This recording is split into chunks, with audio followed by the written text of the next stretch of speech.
कहा गया, वो कौन जीव खुश रहता है हर हाल में, जो ये सोचता है हर समय मेरा गुरु मेरा साथ है तो कोई मेरा क्या बिगाड़ेगा। मेरे महाराज जी कहा करते थे, वही सच्चा साधक है।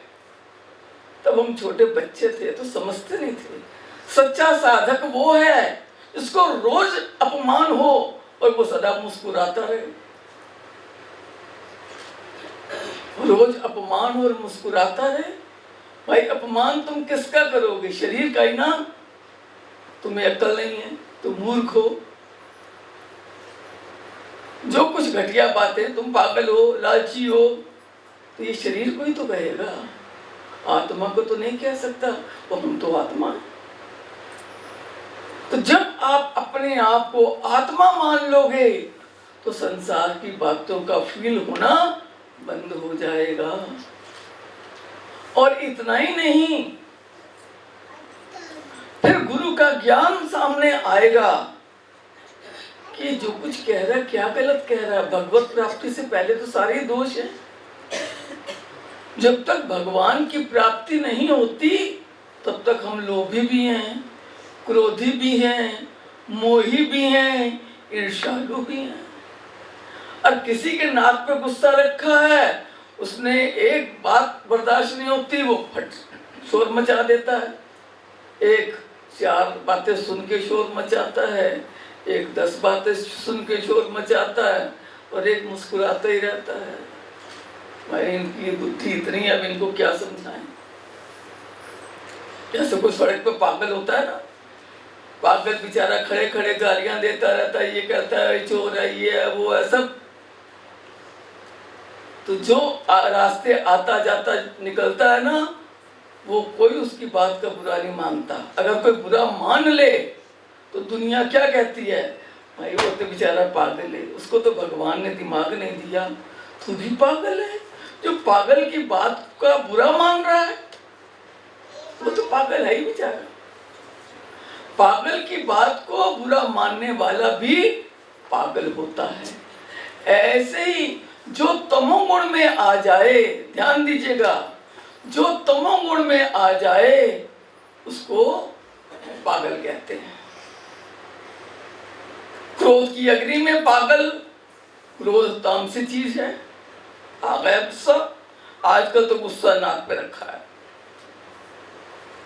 हर समय यहाँ चढ़ा रहता है। पता नहीं कौन सा रिवाज आ गया, और अपने ही नुकसान करते रहते, खांदा पिंदा रूंदा। और मुझे बड़ी हंसी आती है, अरे भगवान ने हंसने के लिए जीवन दिया, ये रोके खत्म कर रहा है। संसारियों को कूट कूट के संसार से प्यार होता है, लेकिन बातें घाव करती रहती, चुभती रहती हैं। प्यार इतना है कि अगर किसी के सिर में दर्द हो तो उसको हार्ट अटैक हो जाए, इतना प्यार, लेकिन बातें चुभती रहती हैं। और उसी से घर में झगड़ा है।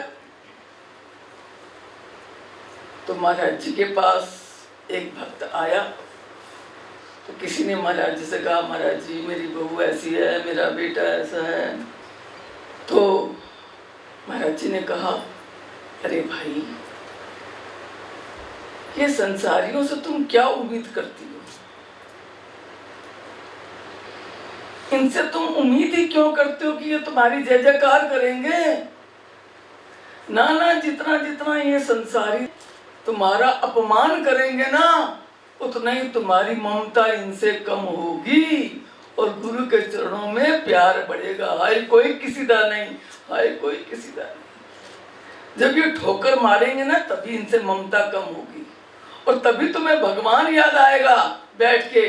गुरु महाराज जी आप तो अंतर्यामी हो ना, आपको तो पता है ना मैंने कुछ नहीं किया, फिर भी ये बक बक कर रही है। और वो जो कुछ कह रही है शरीर के लिए कह रही है, आत्मा के लिए तो कह नहीं सकती। और हम शरीर नहीं है, हम आत्मा है। गुरु आत्मा का नातेदार है ना, शरीर का नातेदार तो नहीं। चोर शरीर होता है, आत्मा तो चोर नहीं होती। ठग शरीर होता है ना, आत्मा तो नहीं होती। और जब तुम अपने आप को आत्मा मान लोगे तो जो कोई कुछ भी कहे तुम उसको ठीक मानोगे। मेरे तो महाराज जी कहते हैं, निंदक नियरे राखिए आंगन कुटी छपाए, नित्य साबुन पानी बिना उज्जवल करे स्वभाव।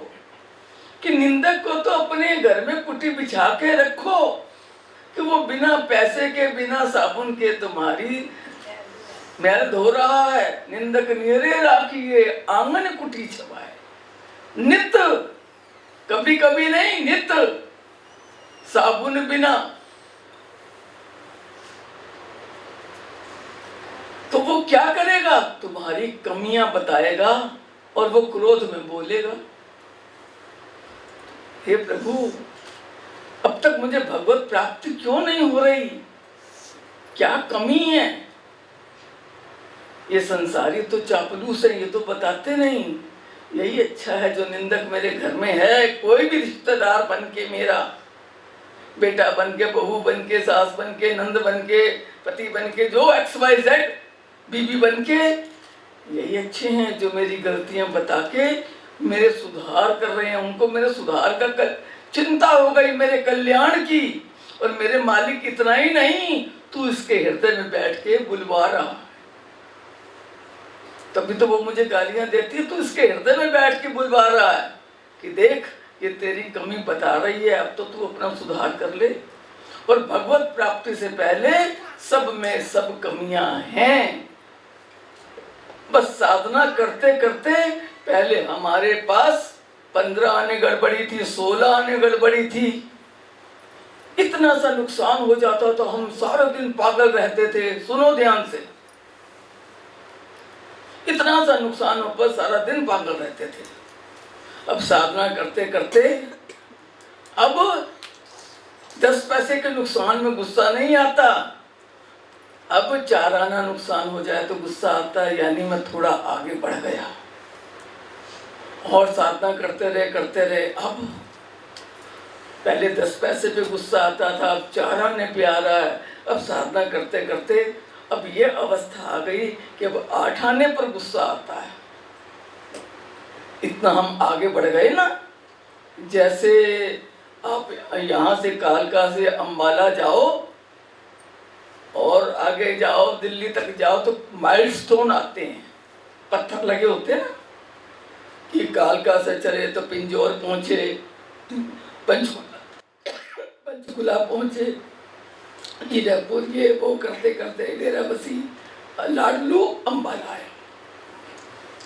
तो वो माइलस्टोन बताते जाते हैं, हम अपनी मंजिल पर ठीक पहुंच रहे हैं, आगे बढ़ रहे हैं, गलत रास्ता नहीं है। ऐसी जितनी जितनी फीलिंग की बीमारी कम होती है, ये समझ लो कि हम अपनी भक्ति साधना हमारी ठीक चल रही है। इस पॉइंट को नोट करो, सारे भक्तों कहीं ना कहीं के पहले से इतनी सी बात पे फीलिंग होती थी, गुस्सा आ जाता था, अब थोड़ा कम। और अगर साधना पथ में ठीक नहीं गए, अगर हम नहीं अपनी मंजिल की तरफ जा रहे, तो आप कहते हो अरे घूम घूम के फिर पिंजौरी आ जाता है, आगे बढ़े ही नहीं, पंचकुला आया ही नहीं, लगता है मैं रास्ता भटक गया। आधा घंटा घूम चुका, फिर पिंजौर की सड़क आ गई, कभी इधर से मुड़ जाता है, कभी इधर से मुड़ जाता है, कभी इधर से मुड़ जाता है, तो मैंने कोई गलत रास्ता पकड़ा हुआ है। ऐसे ही हम लोग भी अगर इतने वर्ष से गुरु के चरणों लगने के बाद अगर हमारे अंदर दोषों की कमी नहीं हुई, तो समझो हमारे अंदर हम अपना रास्ता भटके हुए हैं। और वो भटकने का चीज क्या है? अहंकार। अहंकार, मेरे बराबर कोई नहीं। यह साधना नहीं कर रहे, नित्य नियम कर रहे हैं, लेकिन भजन नहीं कर रहे। नित्य नियम तो दुनिया करती है, भजन कोई नहीं करता। नित्य नियम तो चरखी, भाई सवेरे उठ के आरती करनी है, पूजा करनी है। क्यों करनी है? इसलिए कि धन दौलत आता रहे, बच्चे निरोग रहे, घर में सुख बना रहे, इसके लिए हम नित्य नियम करते हैं। ये नित्य नियम है गृहस्थियों का। कि सुबह हाय आज आरती नहीं करी, हाय कुछ हो ना जाए, हाय आज व्रत नहीं रखा, हाय कुछ हो ना जाए। तो तुम करते इसीलिए हो कि तेरा घर में सुख बना रहे, नहीं किए तो डर। तो इसका मतलब क्या, तुम भगवान को पाने के लिए नहीं कुछ कर रहे, तुम तो अपने गृहस्थी को चलाने के लिए। तो नानक दुखिया सब संसार में चलेगी कैसे? तुम कर रहे हो आरती और दूसरा शराब पी रहा है, कहाँ से गृहस्थी चलेगी? तुम आरती कर रहे हो, दूसरा टीवी देख रहा है, कहाँ से चलेगी? वो गड़बड़ तो रहेगी, संस्कार तो मिले नहीं, तो कहाँ से विचार, वो तो वैसे ही रहेंगे। साधना का मतलब, भजन का मतलब, अभ्यास का मतलब कि हम कुछ देर भगवान से कोई संसार की बात ना करें, संसार को संसार में छोड़ के गुरु भगवान के आगे बैठ के उनका ध्यान करते हुए, उनका भजन करते हुए, उनका सिमरन करते हुए उनके नाम का गुणगान करें। और अगर भगवान का ध्यान नहीं किया तो संसार तो अंदर पड़ा ही हुआ है, संसार तो अंदर घुसा हुआ है, और जो संसार घुसा हुआ है तो संसार की तेरी मेरी काम क्रोध लोभ मोह ईर्ष्या ये घेरे रहेंगे। चाहे 20 साल हो गए सत्संग में आते रहो, महाराज जी तो कहते हैं 20 जन्म बिता दो। 20 साल क्या, 20 जन्म भी बीत जाए ना, जब तक तुम अब ठीक करने की कोशिश नहीं करोगे, कोई गुरु कुछ नहीं कर सकता। तुम अपने कल्याण की कोशिश करो।